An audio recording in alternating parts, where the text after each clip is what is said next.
você em alguns momentos, né? E sempre aprendo, né? E fico muito feliz porque o tema da capelania me é muito caro, né? Então, nós damos boas-vindas a todos vocês, a todas que estão presentes nessa noite. Essa é a nossa quarta atividade, né, do projeto de extensão, ciclo de estudos e palestras, o processo de vida, morte e luto no cotidiano durante a pandemia da Covid-19. Esse projeto é vinculado à Faculdade de Educação, que é onde está o curso de Psicologia da Universidade Federal de Goiás, e ao programa também de pós-graduação em Psicologia da Faculdade de Educação da UFG, né? Esse projeto também faz parte do programa da UFG, UFG no enfrentamento à Covid-19, né? E nós estamos muito felizes porque não apenas estamos discutindo as questões voltadas para a questão da Covid, mas estamos, de uma certa forma, construindo uma base de diálogo para entender, de fato, né, os processos envolvidos tanto na vida, na vida digna, na morte digna, no luto.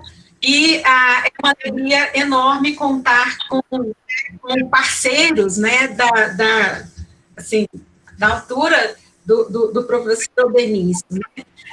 Esse projeto ele é coordenado por mim e tem a coordenação externa da Jaqueline, né, Amaral, e aí a gente vai, então, passar a palavra, estamos mais duas professoras também, juntamente, da UFG, trabalhando na coordenação do projeto, que é a professora Flávia Maria Soares e a professora Joidana Balduino, e nós vamos, então, nesse momento, passar a palavra para a Jaqueline, e a Jaqueline vai fazer as apresentações, acho que um pouco desnecessárias, porque o Benício é bastante conhecido, né? Mas como a gente abriu espaço para pessoas da comunidade, então, eu falei que a Jaqueline fizesse a apresentação do Benício, e em seguida, ele tem o tempo que ele precisar, e depois a gente abre alguns minutos para o debate. Tá? Então, tenham todos uma boa atividade, uma boa noite de reflexão e crescimento. Jaqueline. Obrigada, Suzy. Bom, então, boa noite, mais uma vez, agora oficialmente. Quero agradecer imensamente ao Denício de abrir esse espaço. Eu sei que a sua agenda está lotada, e eu prometi para você que eu não faço mais nenhum convite esse ano, né? Estou segurando para não fazer mais nenhum, mas eu prometi. Então, esse projeto não poderia ficar sem a participação do Denício, porque é assim, tudo que você tem desenvolvido, né, nesses anos aí dentro da capelania. Para quem não conhece, o Denício é teólogo, ele é capelão hospitalar, mestre em educação, arte e história da cultura, e professor e pesquisador de espiritualidade e cuidados paliativos. Atualmente, ele comanda, né, nas mídias sociais, um site, um Instagram, e não sei se tem no Facebook, que chama Capelania Laica. Então, eu posso dizer com certeza que esse movimento de capelania laica no Brasil, ele tomou uma grande forma com as atuações que o Odenício tem feito, principalmente agora na época da pandemia, com todas as ações, é o que ele vai estar falando aqui hoje. E, atualmente, ele é o capelão oficial da Fundação Elizabeth Kubler-Ross e da Casa do Cuidar, que é comandado pela doutora Ana Cláudia Arantes. Muito bem-vindo e muito obrigada por esse espaço na sua agenda, Benício. Eu que agradeço esse convite de poder estar partilhando aqui com vocês nesse espaço de formação, nesse espaço que também é aberto à comunidade, porque esse é um dos pilares, né, dessa vivência acadêmica da universidade, que é a questão da extensão.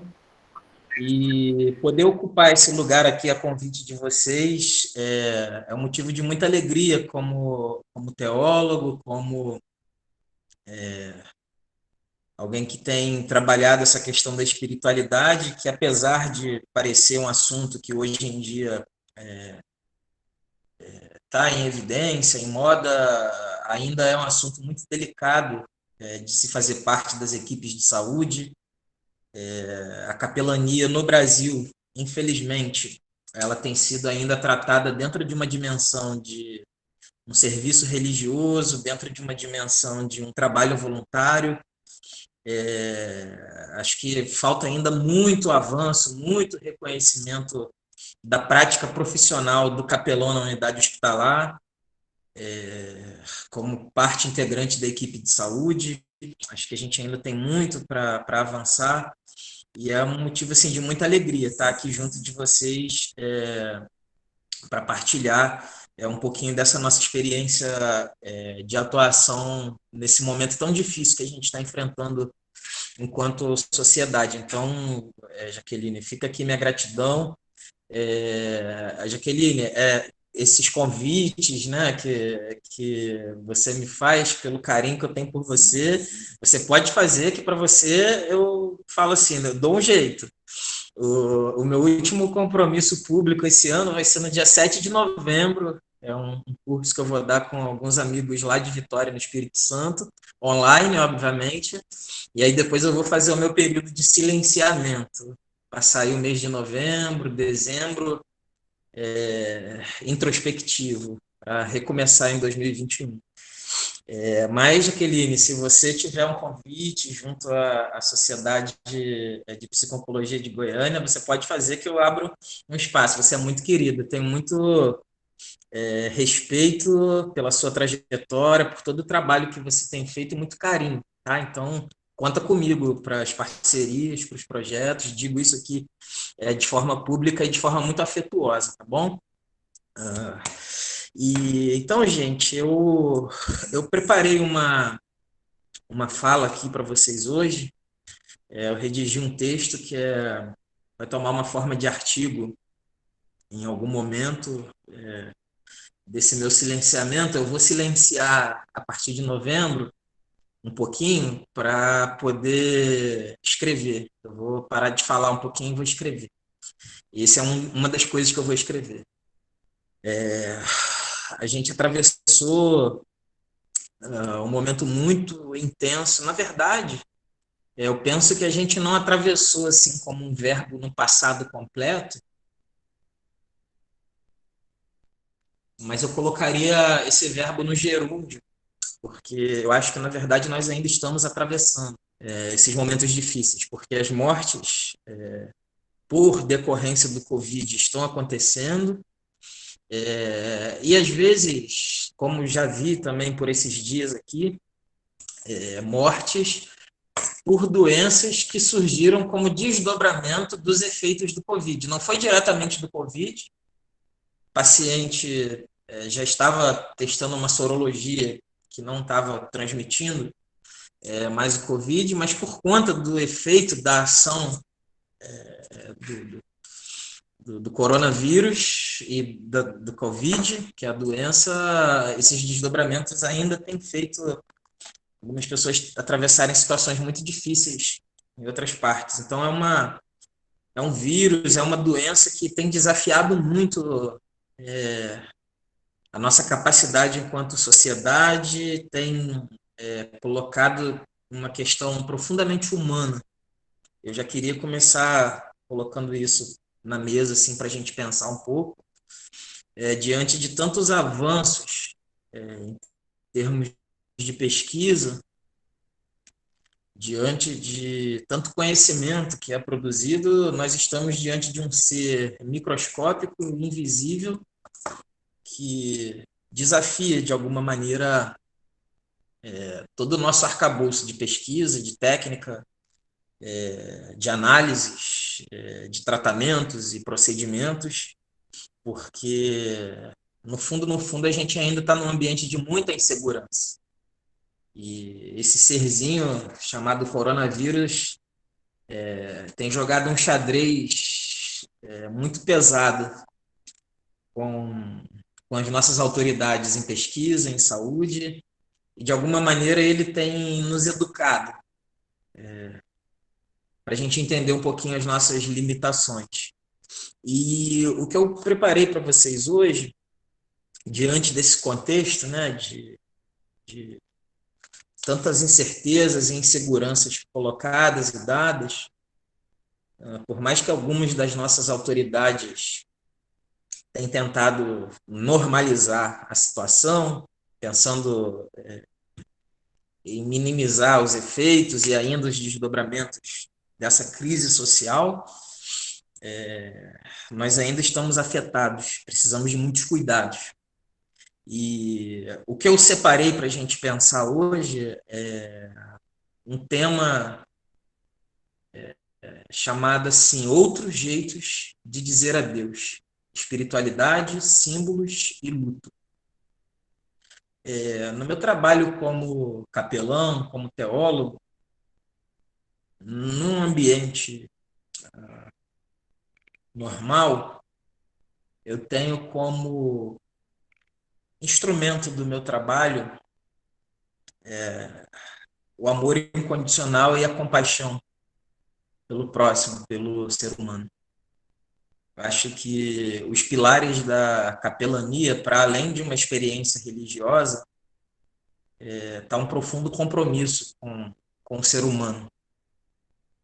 Independentemente de quem esse seja, quem essa seja, todos os seus enquadramentos sociais, culturais, pessoais, é um profundo senso de amor incondicional e compaixão, carinho e afeto, e tudo aquilo que envolve um pleno acolhimento dos nossos semelhantes. E nós temos um trânsito, né, nesse trabalho, nessa atuação de cuidados com a dor espiritual das pessoas, muito pautado, né, por esse lugar de levar uma presença de conforto, de refúgio para aquela alma que está no meio de uma tempestade. E aí, através da fé, a gente tenta construir um lugar de esperança, de força, de enfrentamento, de aceitação da situação difícil. E geralmente, na maioria esmagadora das nossas abordagens em capelania, num lugar normal, de alguma maneira a gente consegue um resultado muito positivo. Um resultado muito positivo após algumas sessões de conversa, de escuta, de fala, de troca. A gente consegue perceber que pacientes e familiares acabam se sentindo mais em paz, acabam aderindo um pouco melhor ao plano de cuidados da equipe. Então, os resultados no ambiente de normalidade da capelania, eles são muito positivos na ideia de somar para uma equipe multidisciplinar. Então, de alguma maneira, a gente consegue construir um ambiente de segurança, a gente consegue construir um ambiente de acolhimento, a gente consegue construir um ambiente de humanização no manejo de situações graves e difíceis, com vários níveis de complexidade. E no momento que a pandemia ela começa a aparecer nos noticiários e ela vai como uma bola de neve, começa na China, e aí daqui a pouco se alastra para alguns países da Europa, e a gente vendo pelos noticiários, pela TV, acompanhando artigos e pesquisas, quando de repente no mês de março a gente é noticiado que começa aqui no Brasil, e aí de março para frente sobretudo março, o coronavírus e a Covid-19 vem, então, nos desafiar com todas as suas, com todos os seus mistérios, e como um mar bravio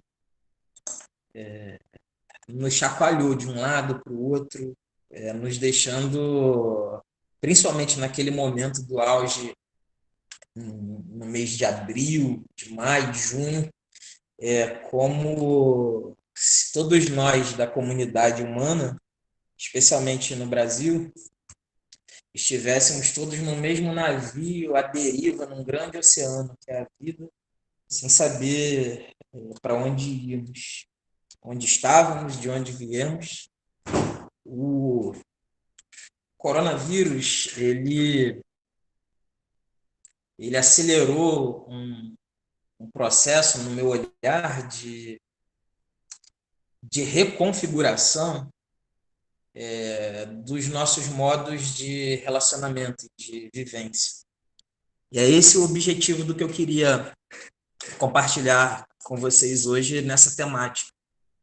Outros jeitos de dizer adeus. Onde que a espiritualidade, os símbolos e o luto nesse momento de atravessamento da pandemia se encontram e podem contribuir no nosso manejo, né, desse momento que nós ainda estamos atravessando. E agora talvez até não de forma nenhuma normalizando, mas com um pouco mais de calma, de equilíbrio, para poder falar, para poder criar mecanismos de acolhimento, de lida. Que ainda é muito difícil, ao longo dessa fala, eu vou partilhar para vocês.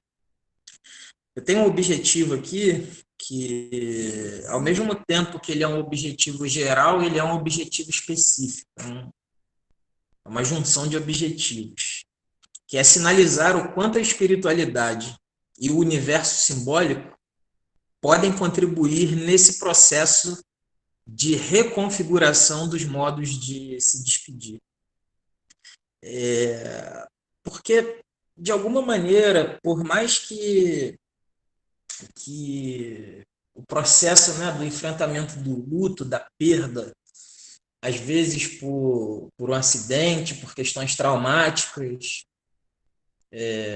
ou às vezes por um adoecimento e complicação de uma doença que ameaça a vida e vai minando a vida, a despedida, ela, de alguma maneira, ela era um ambiente onde a pessoa, que por mais que tivesse numa situação de total desespero, e eu não quero aqui nessa fala medir, né, quantidades e níveis de desespero, eu só quero falar de desespero, de perder um ente querido, um amigo querido, uma pessoa querida. Você, com a oportunidade da despedida, você consegue elaborar um pouco melhor essa ausência. Tanto que, para algumas pessoas que perderam entes queridos e que esses corpos, de alguma maneira, não foram encontrados, não houve aquele ritual ou aqueles rituais de despedida, tem um manejo de cuidados que é diferenciado. No entanto, o Covid-19 ele traz uma espécie de nefasta novidade. Eu coloco nefasta mesmo porque não achei outra palavra para falar aqui para vocês, porque é muito nefasto. Eu não falo nefasto aqui com um sentimento de acusação, né? O governo chinês ou o governo tal, X e Y, não quero estar nesse lugar. Eu só falo nefasto por conta mesmo do que causou com o mundo, né? Com a sociedade. Essa nefasta novidade que eu estou chamando aqui, que o Covid, ou a Covid, ela nos trouxe, ela, diferente dessa despedida, dessa ruptura,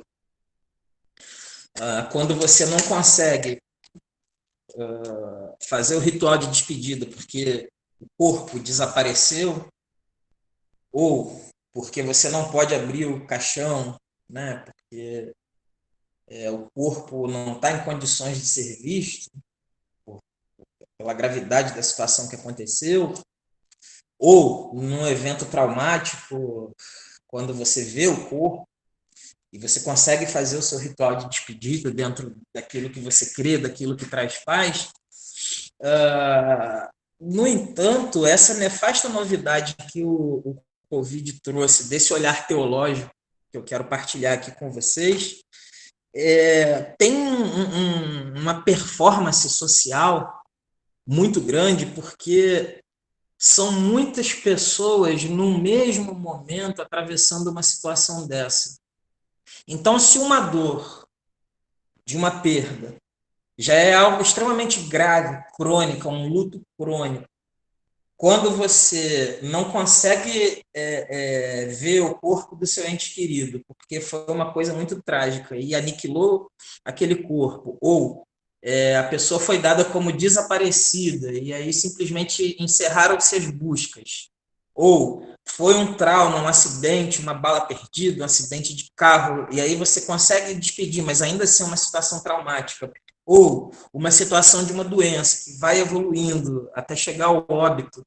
Dentro desse contexto, as perdas elas são muito difíceis e não tem como diminuí-las, e elas continuam, inclusive, acontecendo. E elas fazem parte desse cotidiano de quem se dá ao cuidado. No entanto,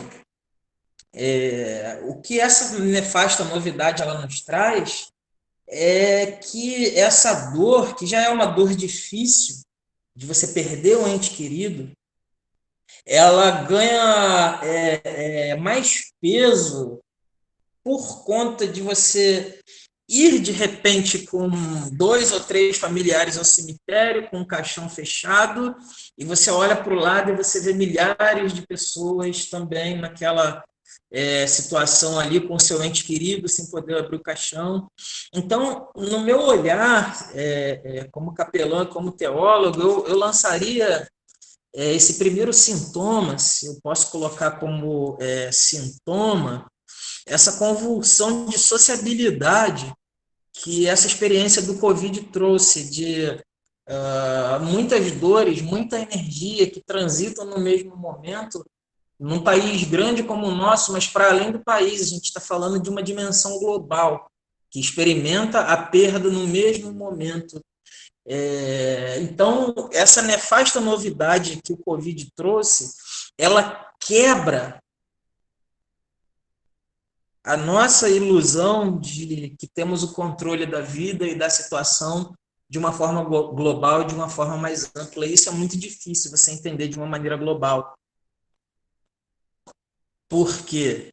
Porque no momento que a pessoa atravessa uma perda difícil, uma perda delicada, uma perda significativa, ela já está numa situação muito difícil, as famílias ficam numa situação difícil, mas existem, né, modos de procurar refúgio, modos de procurar uma forma para tentar elaborar essa perda, esse luto, e na nefasta novidade social que o Covid nos traz, você passa por essa situação de perdas e aí você olha para o lado,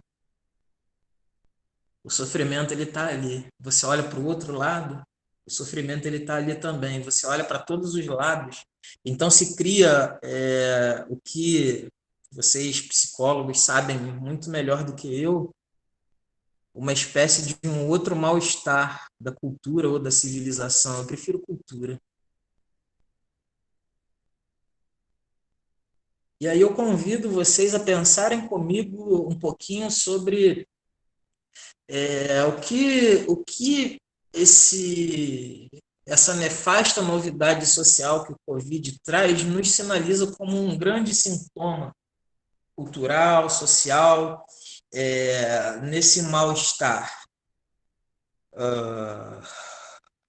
Primeiro, a espiritualidade, diferentemente do fanatismo religioso, eu não quero nem entrar pela discussão do fanatismo religioso, porque a gente não tem muito tempo, mas eu queria pensar na espiritualidade como essa possibilidade de conexão e múltiplas conexões, uma conexão com o divino ou com os divinos,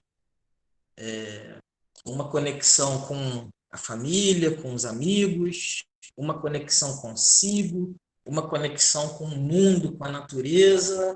É uma forma de se sentir conectado. Esse é um dos meus conceitos, né, pessoais, assim, de trabalho, profissionais. E mais do que um conceito, uma prática mesmo de espiritualidade é aquilo que me dá conexão. Por exemplo, eu tenho 2 gatinhos que eu adotei quando eles eram filhotinhos, e é o Fucozinho e o Belezinho.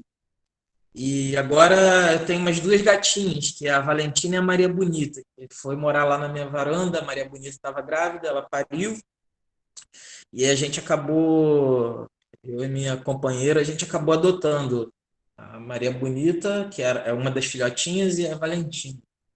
E, gente, eu tenho uma experiência extremamente espiritual depois de um dia, como hoje, por exemplo. Eu estou fora de casa desde 6 horas da manhã, e aí eu vou chegar em casa daqui a pouco, e aí vai ter aqueles bichinhos peludinhos, esperando assim quando abre a porta, fazendo cambalhotinha e miando e lambendo. E, gente, para mim é um lugar de conexão tão profundo que eu digo que esse ambiente, para mim, é mais sagrado do que a própria igreja. Para mim, o Denício. É como se a experiência de interagir com esses gatinhos fosse um modo como eu me conecto com o mundo, porque é um tipo de amor que eu não me permito nem ficar elaborando coisas sobre esse amor, eu só me permito sentir esse amor cheio de pelinhos, esse amor com os meus gatinhos. Então, a espiritualidade, eu estou contando essa parte pessoal para vocês, para poder sinalizar que espiritualidade é aquilo que faz a gente se sentir conectado com algo para além da gente. E aí, a espiritualidade, ela é uma fonte de conforto.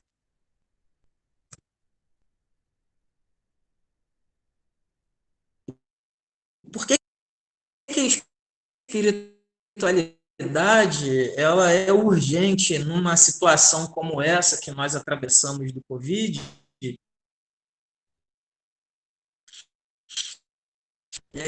Porque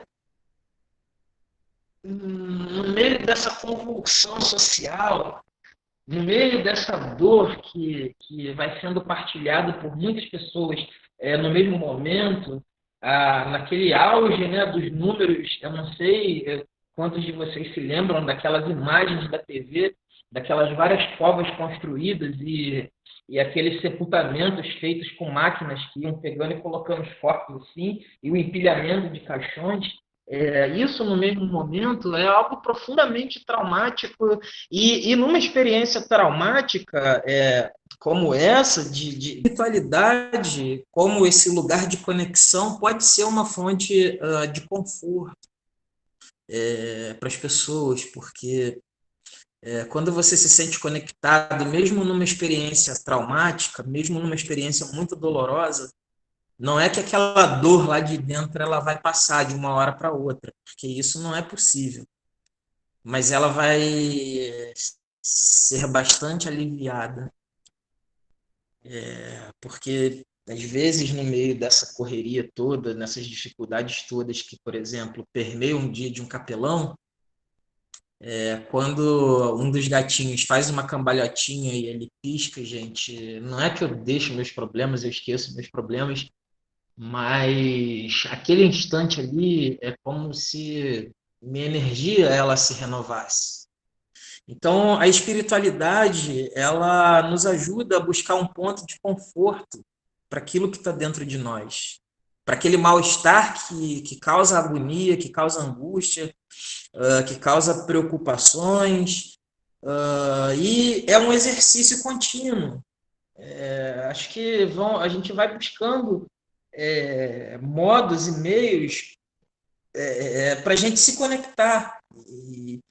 E aí uma outra coisa que essa espiritualidade, nesse contexto do mal-estar cultural que a gente atravessa agora, com todos esses sintomas dessa dor social, agora a gente vai ter uma espécie de epidemia de luto, né, por conta dessas despedidas desconexas. Então, nessa nefasta novidade, a espiritualidade, como conexão, conforto, ela pode gerar uma outra coisa que é uma espécie de pertencimento. Por isso que a espiritualidade agora, mais do que uma modinha, como assim uma modinha? É meio que uma moda, né? Falar de espiritualidade, aí se cria, né? Várias questões para se falar. Então, mais do que uma moda, isso é uma fala muito sincera de um dia a dia, de quem tem como espiritualidade o seu espaço de trabalho, de atuação, meu objeto, né, de trânsito profissional, é que a espiritualidade ela gera um sentimento de pertencimento, e isso cura, gente, ou contribui muito para o alívio, se não curar, desse mal-estar, desses sintomas de dentro. E dentro dessa experiência de algumas pessoas que não conseguiram, de forma normal, reconhecer o corpo do seu ente querido, e no meio dessa situação, desses enterros, que não podia ter ali a presença de mais do que 2 ou 3 pessoas, aí esses protocolos variam. Um casal bem jovem que o esposo, né, na casa dos seus 30 anos, por conta do Covid, nos deixou. E aí eu estava conversando com a esposa que ficou. Os familiares deles eram do sul do país, então eles estavam meio que sozinhos, né, aqui no Rio de Janeiro. E a equipe, de alguma maneira, cuidou com tanto carinho, né, por conta dessa situação difícil e tal. E aí, de forma sem poder abraçar, sem poder tocar na pessoa, sem poder nem ficar perto, sem os paramentos de CCIH. CCIH é controle de infecção, né, que os hospitais geralmente têm. Com todos esses elementos que geram uma espécie de distanciamento, ao conversar com essa viúva, que não poderia direito reconhecer o corpo do seu esposo, fazer um ritual de sepultamento com seus entes queridos e familiares, ela disse uma coisa que eu compartilho com vocês. Ela disse assim: olha, eu estou sem chão, eu não sei como que foi acontecer isso, eu não tenho ideia do que vai ser minha vida daqui para frente, mas eu pude perceber, através da equipe de vocês, um sentimento de importância. Eu me senti pertencente à família humana. E isso me deixa um pouco em paz. Então,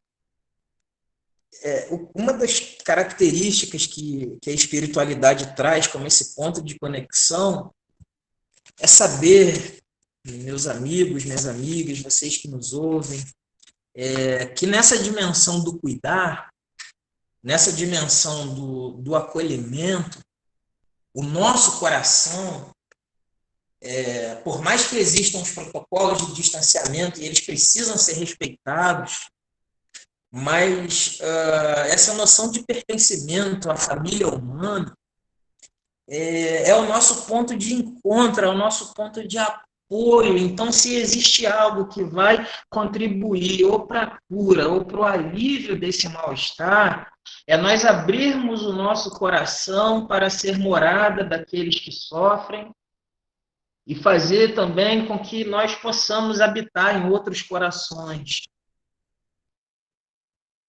Porque no momento difícil é muito significativo esse acolhimento pleno e as pessoas saberem que tem alguém ali que se importa de verdade. Essa é a mais pura essência da nossa condição humana. Essa dimensão do pertencimento. Porque, no fundo, nós pertencemos uns aos outros. E aí, com isso, gera um outro espaço, né, para essa reflexão sobre a esperança, essa reflexão sobre a espiritualidade, desculpa, que é a esperança. Fruto desse lugar de conforto e desse pertencimento, desse encontro, surge esse horizonte de esperança. E o que é o horizonte de esperança? É um horizonte de que, com todos os contornos de drama, há um horizonte de vida que é possível. A vida, ela vai seguir, e o fato da vida seguir, às vezes, é um lugar de muita culpa, de muito incômodo, né? Diante da perda, diante dessa quebra de uma relação abrupta, que você não consegue nem uma despedida considerável, parece que se torna uma culpa pensar que a vida ela pode prosseguir, mas é possível que essa vida ela prossiga sem culpa, porque não significa que a ausência daquela pessoa amada, daquela pessoa querida, ela está no lugar da indiferença. É possível com que a vida siga sem que haja indiferença. E aí é que está a beleza da outra parte do que é o tema do que a gente está falando aqui, que é a questão do símbolo. E que está atrelado, e que está tecido junto com a questão da espiritualidade, porque os símbolos, eles são uma definição, assim, eu tenho tentado fugir, gente, de autores, principalmente autores europeus e americanos, norte-americanos, né? E autores que têm conceitos prontos, não que deixe de estudar com isso, mas eu estou tentando um exercício mais de criatividade e numa tentativa de pensar de forma criativa a questão simbólica. Os símbolos, gente, são modos da gente dizer. As palavras, elas são símbolos, as pinturas, elas são símbolos. Tudo que permeia as nossas relações uns com os outros, as nossas relações com o sagrado, as nossas múltiplas vivências, é algo que tem um significado. E o simbólico é exatamente essa construção que eu poderia chamar de transcendente. Por quê? Porque o universo simbólico, as coisas que a gente dá nome, elas nunca são só aquilo que elas parecem ser. Por exemplo, tem uma música que eu gosto muito do teatro mágico, chamada... eu não vou lembrar agora o nome da música, mas Sonho de uma Flauta, o nome da música. E aí ele tem uma frase lá, Fernando Anitelli, que é o cantor, né, desse grupo, que é muito legal, que ele diz assim: nem toda palavra é aquilo que o dicionário diz. Então, quando a gente pensa nesse universo simbólico que constitui a nossa vivência humana, a gente pensa nessa construção de modos de estar no mundo, modos de presença. Então,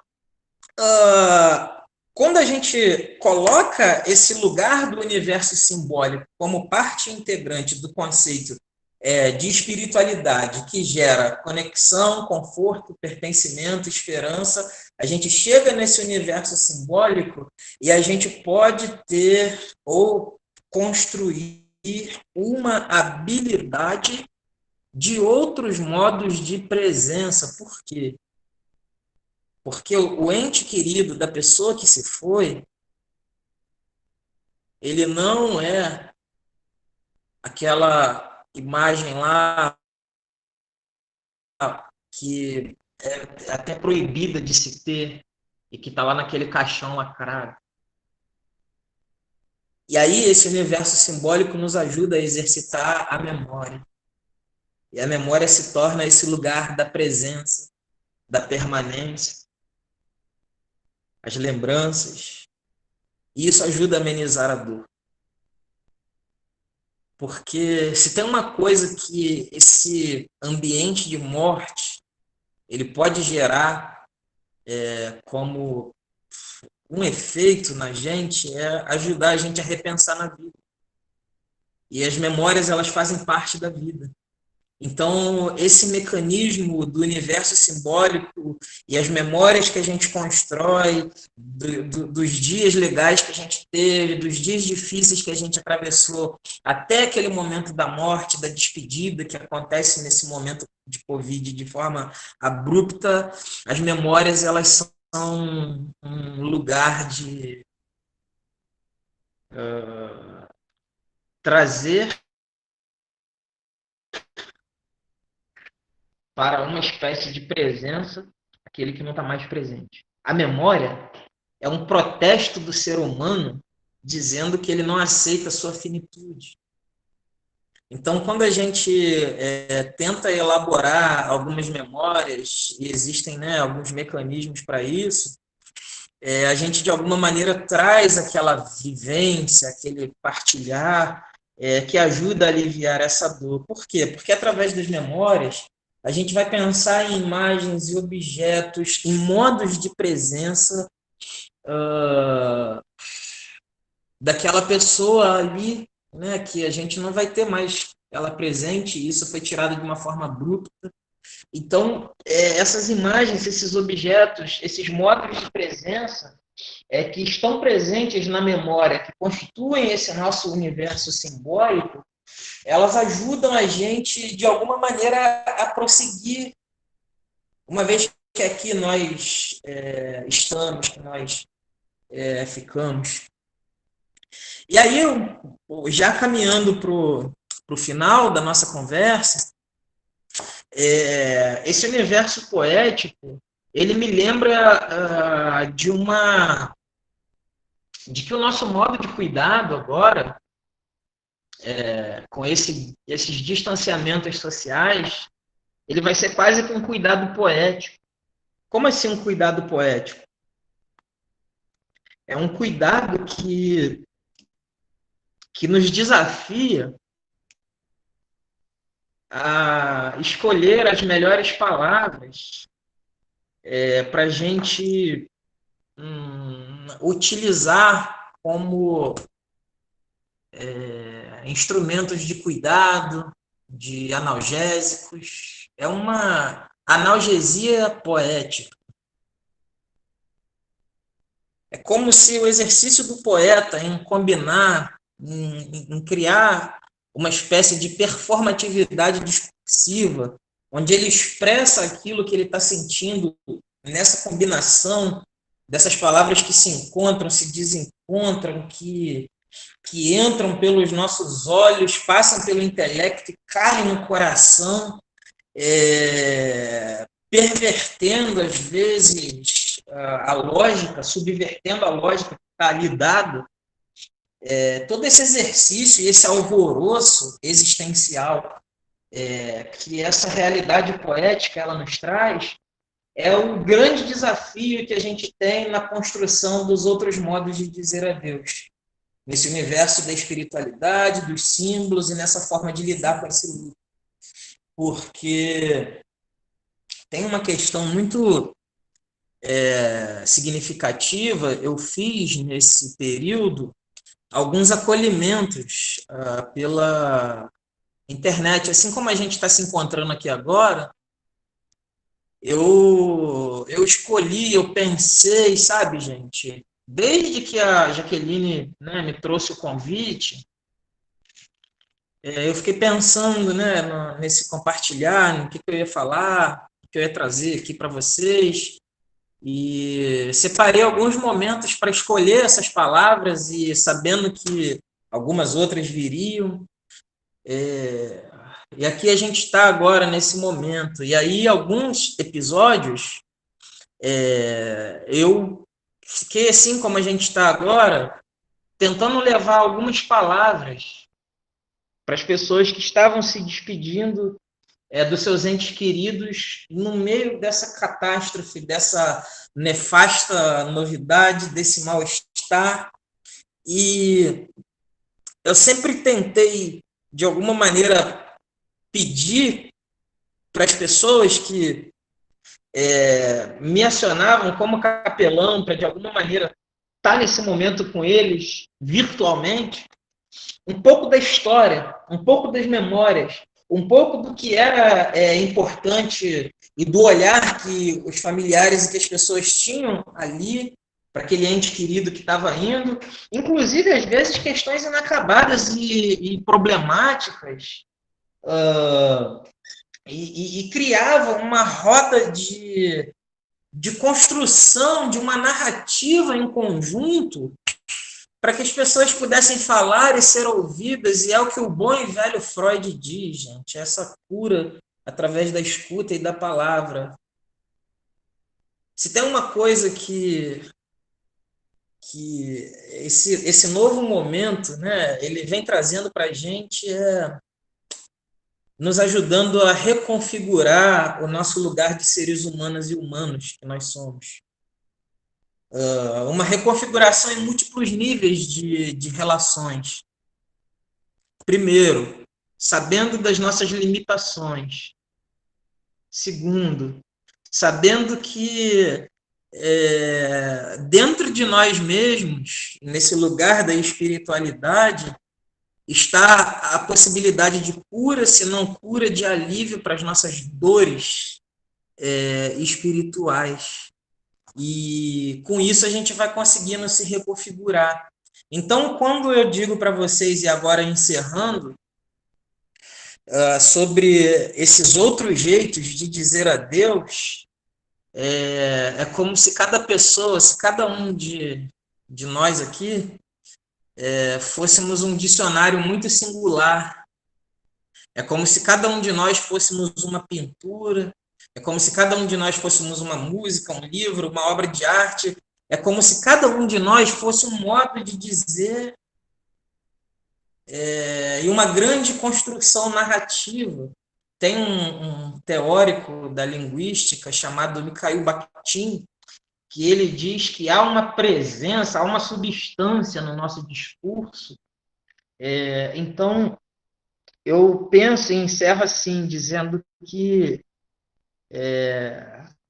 dentro desses outros modos de dizer adeus, pensando nessa espiritualidade, nesse universo simbólico, nesses novos modos de entender esses procedimentos de luto, gente, a gente precisa se repensar, a gente precisa se rever, a gente precisa se redimensionar, se reconfigurar em múltiplos níveis para que a nossa vida seja esse espaço de amor, de acolhimento, e que também, além de sermos esse espaço de amor e acolhimento, nos permitamos ser acolhidos e abraçados, porque, como disse aquela paciente, nós todos fazemos parte de uma mesma família. O céu é o teto da nossa grande casa, e o que a gente tem mais de precioso, gente, é a presença de uns dos outros. Muito obrigado.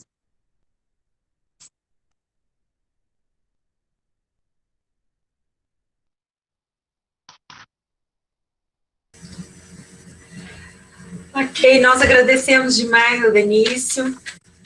E abrimos agora o espaço para algumas questões, né? E eu gostaria, Denício, de fazer uma primeira, né? Uma coisa que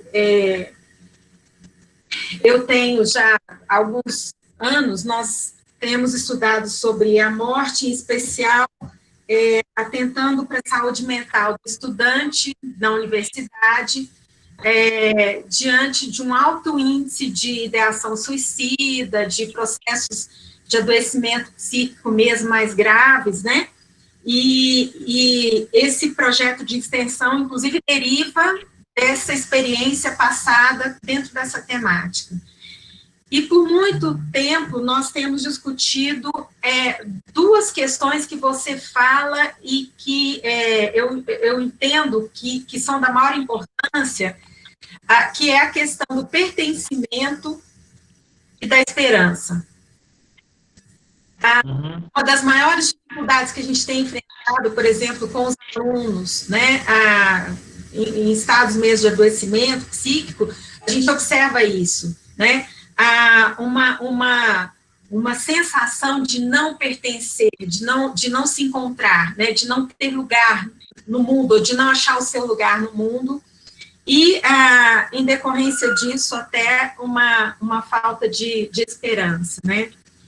E aí, quando fala do acolhimento, da conexão, né, do conforto, do pertencimento e da esperança, e você começa a sua fala com o amor, né, o amor incondicional, eu gostaria de fazer uma provocação, né, porque muitas vezes a maior dificuldade que nós encontramos dentro do próprio discurso acadêmico em tomar o amor como um conceito, né, ou uma categoria conceitual vinculada à ação e não à emoção pura, ao assentimento, ou à reação àquilo que é agradável, àquilo que é prazeroso, né?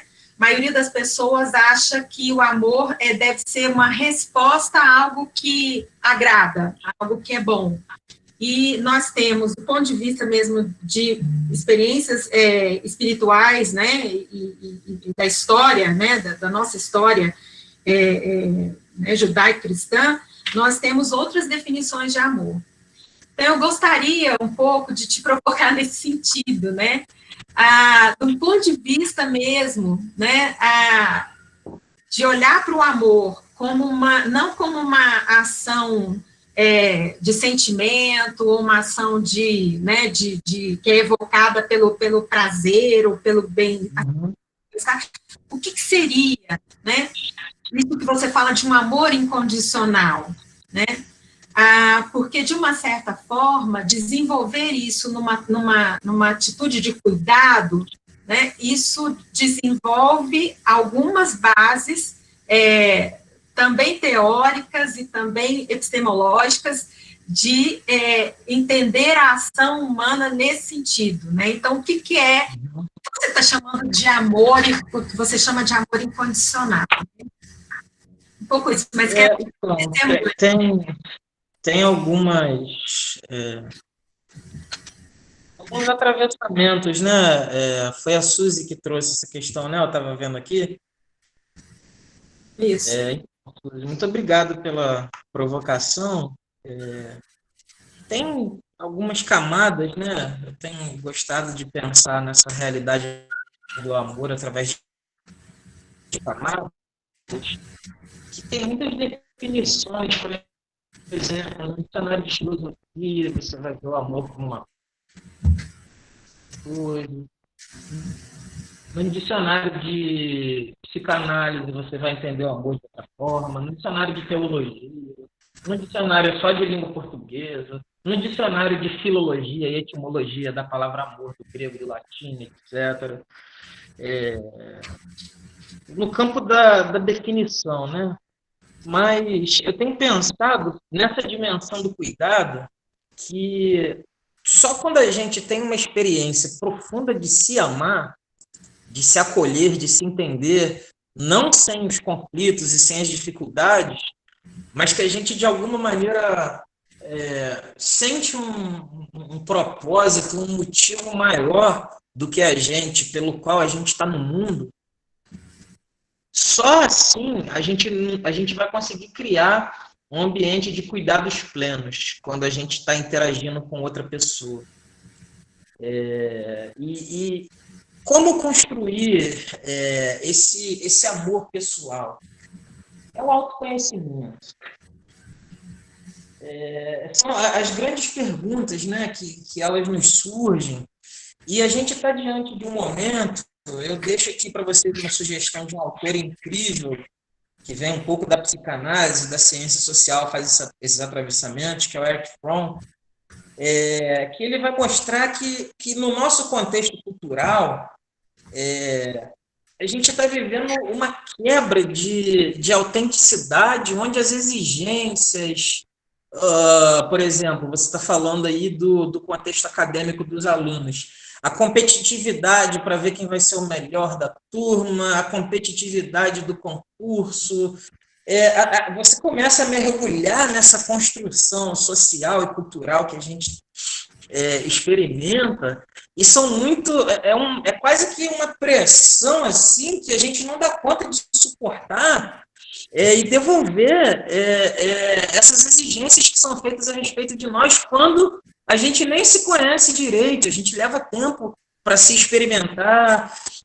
Então, o que eu deixaria assim como essa experiência de amor incondicional próprio, como um primeiro momento antes de amar o próximo. Por isso que muitas dimensões relacionais elas são problemáticas pela falta desse encontro consigo. E aí as pessoas vão buscar nos vários lugares, nas profissões, uma satisfação dessa necessidade sem estar envolvido por um propósito que transcende. E quando eu falo propósito, eu não falo de destino religioso ou um direcionamento de um ser divino ou coisa desse tipo.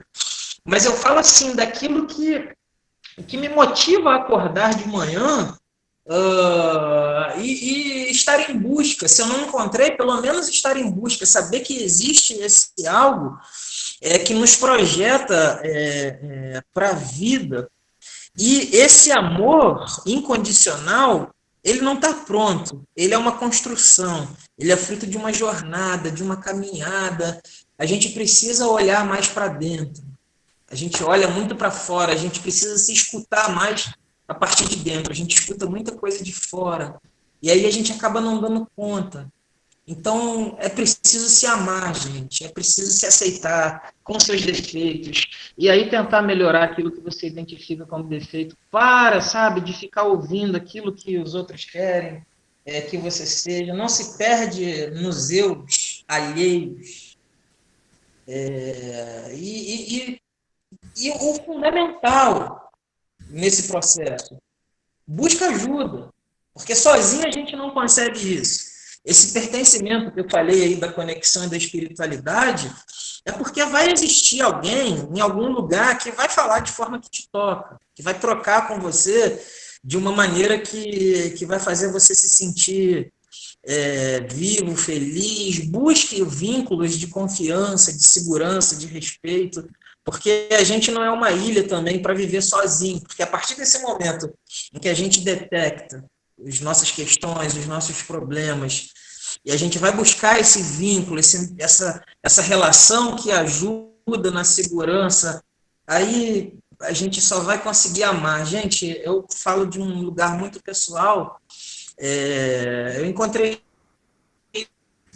isso no meu processo terapêutico, a minha vida em pouco tempo, inclusive por conta desses desdobramentos do Covid, ela mudou muito, porque eu sempre fui essa pessoa do cuidado e do amor, e aí eu cheguei um momento que eu comecei a não dar conta, porque estava muito difícil por conta do Covid, e aí eu me abri e me permiti ser cuidado profundamente por uma pessoa profissional, né, da área da psicologia, que de alguma maneira me leva, né, até mim mesmo.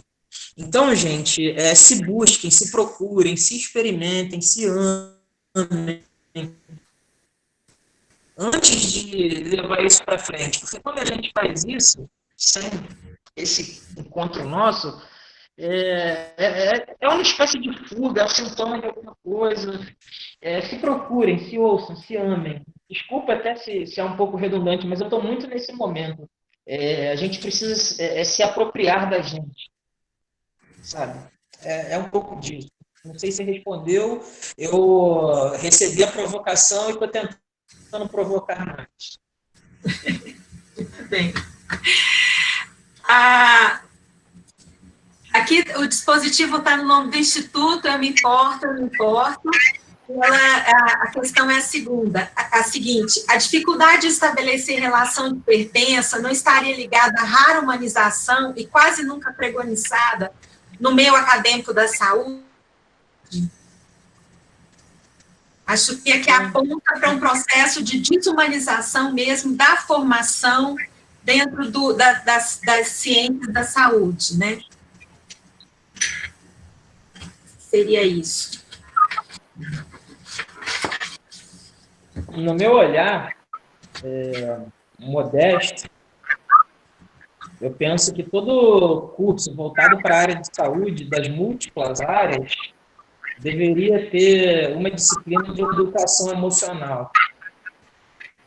Mais do que uma disciplina de psicologia, para você saber ler o outro, manejar situações difíceis, os cursos que envolvem esse lugar do cuidado, principalmente, mas eu também colocaria isso nas licenciaturas, nas engenharias, enfim, todo o espaço que forma profissionais deveria ter realmente essa educação para a sensibilidade, essa educação emocional, para a gente saber lidar melhor com essas questões. E aí, essa mobilização gerada pelo Covid, por exemplo, num CTI separado para Covid, ou na clínica médica separada para Covid, ou na emergência que recebe as pessoas no primeiro momento com Covid, a gente tem que botar aquela roupa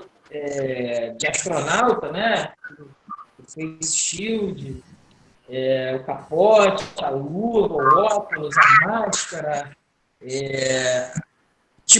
Não que a gente não usasse nos outros procedimentos em que eram necessários, por exemplo, no isolamento, que tinham essas necessidades, mas não era uma coisa tão comum como se tornou agora. E aí a gente não fazia uma coisa que agora, a partir do Covid, passa a fazer. Você viu vários profissionais colocando uma foto enorme, assim, com o nome. E aí, você pode não me ver aqui por causa dessa roupa, mas olha aqui minha foto, eu vou te acolher. Então, quando eu encerro falando dessa reconfiguração nos múltiplos níveis de modos de estar no mundo, talvez esse momento nos leve para essa aproximação. Às vezes, eu me lembro de uma paciente geriátrica, não de Covid, mas ela levou um tombo, fraturou o fêmur. Até então, ela tinha uma vida muito independente e foi uma fratura bem séria e dificilmente, pelas circunstâncias, ela voltaria a ter essa autonomia de andar. E ela, de alguma maneira, sabia disso e ela me falou assim: ô Denício, eu sempre gostei de manhã, de sair, isso é um ritual que eu faço há muitos anos, e comprar o meu jornal e comprar o meu pão na mesma padaria há mais de não sei quantos anos, e só agora que eu me dei conta o quanto isso é importante para mim, porque eu sei que eu não vou poder fazer mais. Uma coisa que acaba sendo tão corriqueira e tão cotidiana. Eu acho que esses processos de humanização eles vão vir para poder nos ajudar a recentrar, sabe? Eles vão remodelar o nosso jeito de fazer cuidado. Eu acho que a gente vai valorizar muito mais a presença, a gente vai valorizar muito mais coisas que no nosso cotidiano ficavam, às vezes, um pouco deixadas de lado.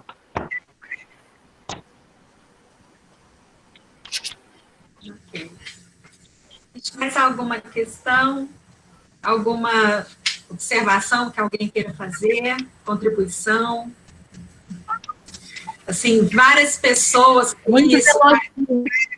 Isso, a Alice Cornélio está falando, né? Pensar sobre a morte é pensar sobre a vida, né?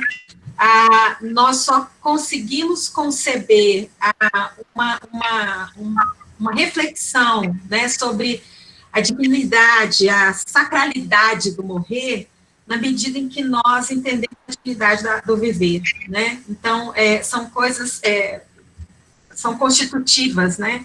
São partes constitutivas de uma mesma realidade, né? De uma dialética que constitui essas duas realidades, né? Sobre o sujeito.